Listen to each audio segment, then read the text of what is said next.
Hello everybody, my name is Noah and today we're going to be setting up my bullet journal for May. This is a Archer and Olive bullet journal with a linen cover, 160 GSM paper.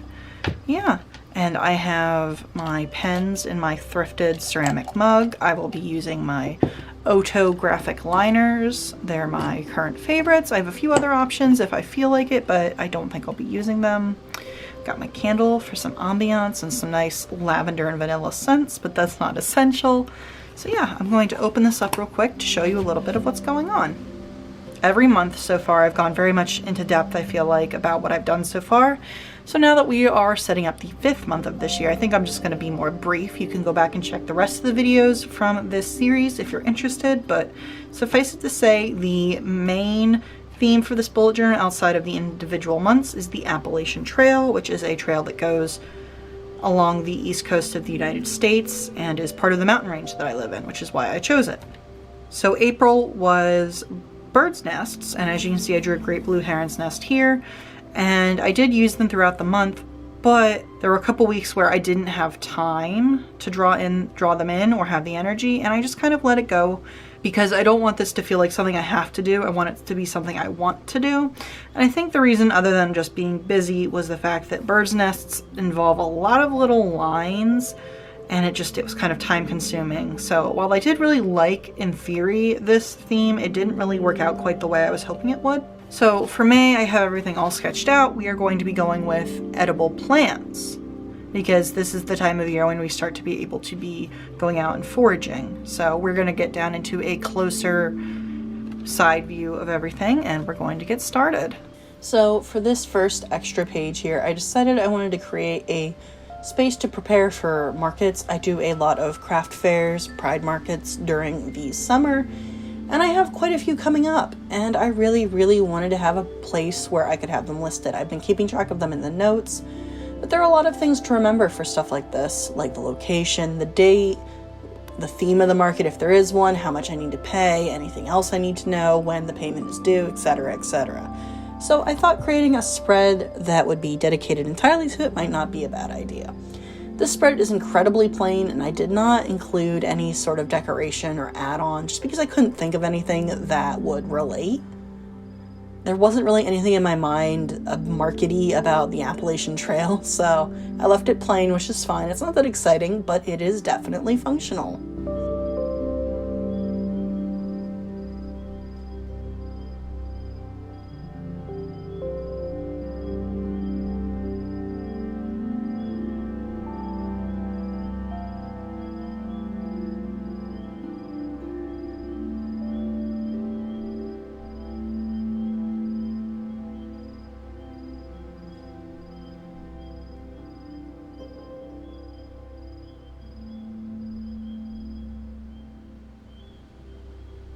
So for the cover, I decided to do the name of the month as per usual, my quote, and then my drawing.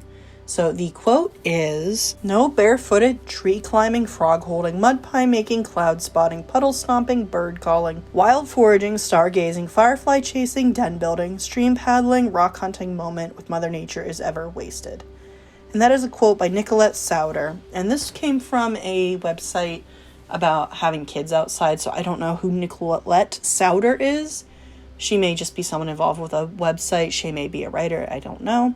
But I really thought this quote kind of encapsulated the sort of energy that I like to have during the month of May. I really, really enjoy, being outside in this like mid to late spring time of year, and it really just is really enjoyable to me. And since the theme for this month was foraging, I was glad that I found a quote that had foraging in it. For the plant that I drew on the front is a broadleaf plantain. It is not actually native to this part of the world, but it is naturalized in this part of the world, meaning it's not considered invasive. It has found its own place in the ecosystem and is not damaging the ecosystem. And there are lots of different types of plantain. Broadleaf plantain is just one of the most common, the one I see the most in this area where I live. So that was why I picked it. I also picked plantain overall because it was the first plant I learned to forage. other than perhaps a dandelion, but this was the first one when I re-began my foraging adventure as a young adult. I learned about plantains, and they are edible, the leaves, and you can make things like salve out of them for bug bites. That is probably what they're most commonly used for, is it helps with the itching. Yes, so I'm just kind of drawing them in. I really struggled with not painting all of these because I wanted to, give them the green or whatever color the plant is, but it was important to me to not bring too much color into these bullet journal spreads because that's not originally what I planned for this, so I felt that I should probably not overdo it with the color. And I did a lot of color last month, so I decided I would try to keep it, sort of minimal this month. But overall, I'm really happy with how it looks. I'm glad I took the time to draw in every little seed on the seed stalk. Sadly enough, I wasn't able to find any of these to put in my cover. They aren't growing yet. They're still kind of dormant for the year. So I can't technically see them right now, but maybe later this month. The next spread is my monthly calendar. It's always the month at a glance is how I like to put it. I did not mess up this month. If you were watching my setup last month for April, you know that I really messed up because I tried to be quicker with my sketching and I just miscounted and it was a whole mess. But this time I went through and I drew out the whole calendar with my pencil, got the right number of everything, and made sure I set everything up the way I liked it. And then I just drew a little sketch of some ramps or some Allium trichocum. And ramps are pretty exciting to me. They're one of the newest things I've learned about foraging. They are native to this part of the world, particularly the east coast of the United States, or eastern part, I suppose. I'm not on the coast, but they are actually in danger. They are over-harvested. So having a chance to draw a plant like this and bring awareness to it, I thought was pretty neat. I actually have some growing in my yard. I bought some that were meant for cooking last year, and I planted them to try and create my own little ramp patch, and so far they're doing well. The last spreads for this setup are the weekly spread and then the task lists that come together to create a rolling weekly. I know this month's bullet journal is kind of short, but as you can probably tell from my voice, I am not feeling great. I may have COVID. My girlfriend has tested positive for it, and I am sick now as well, although I keep testing negative. So if it's not COVID, it's something. I'm sick in some way. I'm doing all right. She's doing all right, but I definitely have less energy than normal. So not only was the setup a little simpler, like I mentioned, this video is a little shorter as well. But I wanted to share it with you guys anyways, because I've been waiting and waiting and waiting to start doing plants. And I really just wanted to, start that now when plants are living. So this is a narrow-leaf cattail. These were particularly present in my life growing up. I lived near a lake. That's the type of place you would see these plants. If you're not sure what this is, obviously you can Google it, but they kind of look like hot dogs on a stick. And actually the entirety of this plant is edible. I have never actually tried it, but it is, except for when it's all dried out and brown, which is the stage that I kind of drew this in. I don't think it would hurt you, but it would essentially be like eating a mouthful of cotton.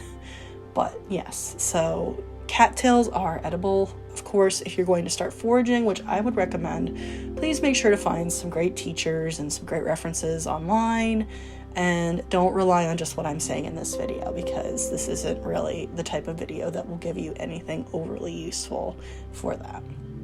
But yes, I decided I wanted to draw this in just because it was so cute and fluffy and the texture was fun and interesting. So it seemed like a fun thing to draw. I really do like how the little stick poking up out of it turned out. It feels really 3D, which is good. It's amazing how you can create such effective drawings with such simple line work.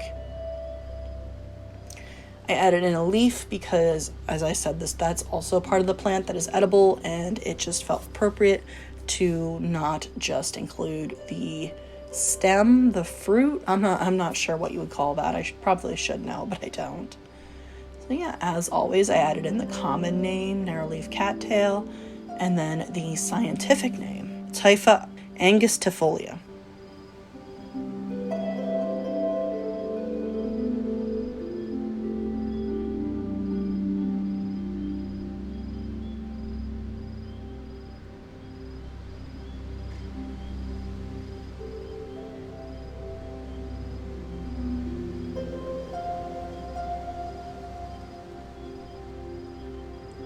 And then for the last one, I decided to draw a common wild violet or a common blue violet.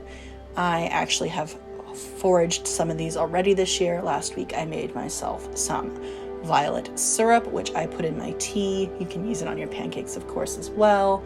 People make violet sugar, they make violet jelly, and all sorts of stuff like that. So I drew in the flower and the leaf, and I really, really, really wanted to paint this flower purple, since that is the color of a violet, but like I said, I wanted to keep it less colorful this month. So while I'm finishing this up, I thought I would share what have I done foraging wise. I make salves out of plantain and dead nettle. I have deep fried dandelion blossoms, that's one of my favorites. I make violet syrup, as I've mentioned.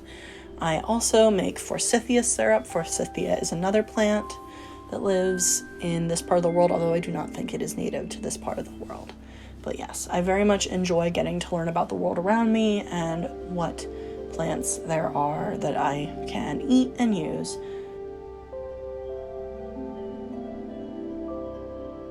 So now I'm adding in the days of the week for my rolling weekly, and as always, this rolling weekly is inspired by the plant-based bride.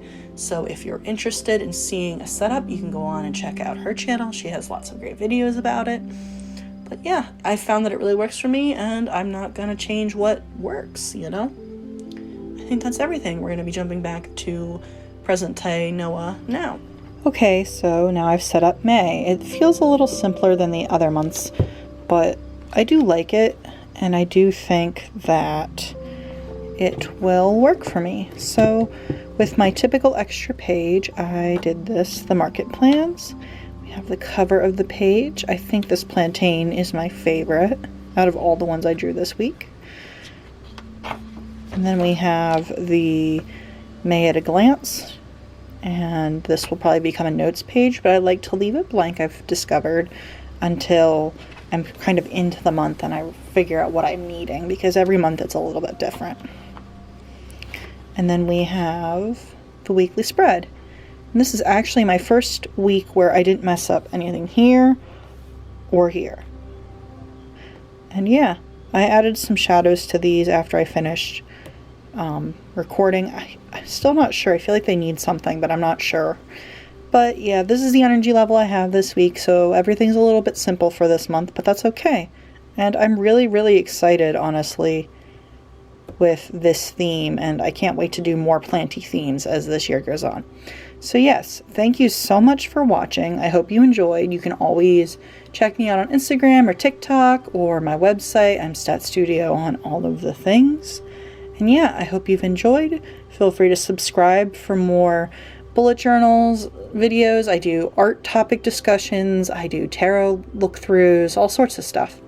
You can also ring that bell if you want any of that silly stuff. And I hope you have a really great day. Bye.